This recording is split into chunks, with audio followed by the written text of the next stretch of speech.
এই যে এখন দেখাবো হচ্ছে আমার এক নানি যার বয়স 110 বছর।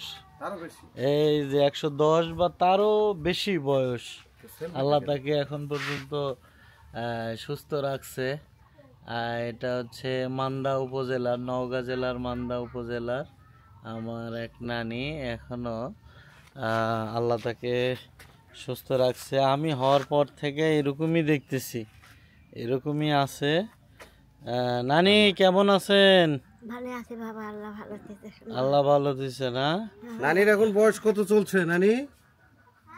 বয়স বাবা হানতে বলে পান্না বাবা আল্লাহ বলে ফেলে। আল্লাহ আচ্ছা বলে আচ্ছা, এখন কি মানে আগের মতোই ভালো লাগে চলাফেরা করতে? চলাফেরা করতে পারেন? খাওয়া দাওয়ার কি কোনো সমস্যা হয়? না এই বয়সে কোনো সমস্যা নাই, সবই খেতে পারেন, তাই না? যাক আলহামদুলিল্লাহ।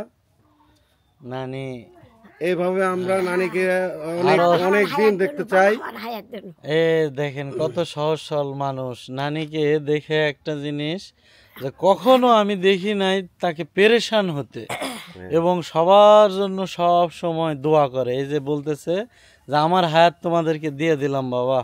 হ্যাঁ আচ্ছা আচ্ছা নানি, হ্যাঁ দোয়া রাখেন নানি, নানি অনেক ভালোবাসে আমাদেরকে। ছোটবেলা হলো নানি ইয়া করতো। এই যে নানি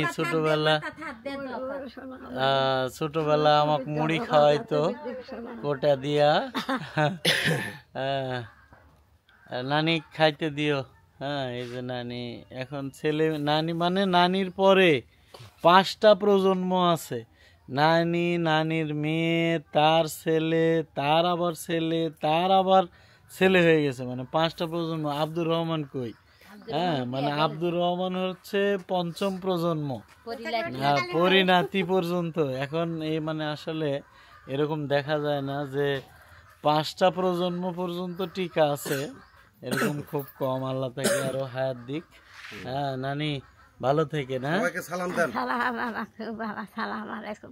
ওয়ালাইকুম আসসালাম। ঠিক আছে, দেশের মানুষে দোয়া করে দেন, সবাই ভালো থাকুক। হ্যাঁ এই যে ঠিক আছে। আচ্ছা নানি, ঈদ মোবারক। হ্যাঁ।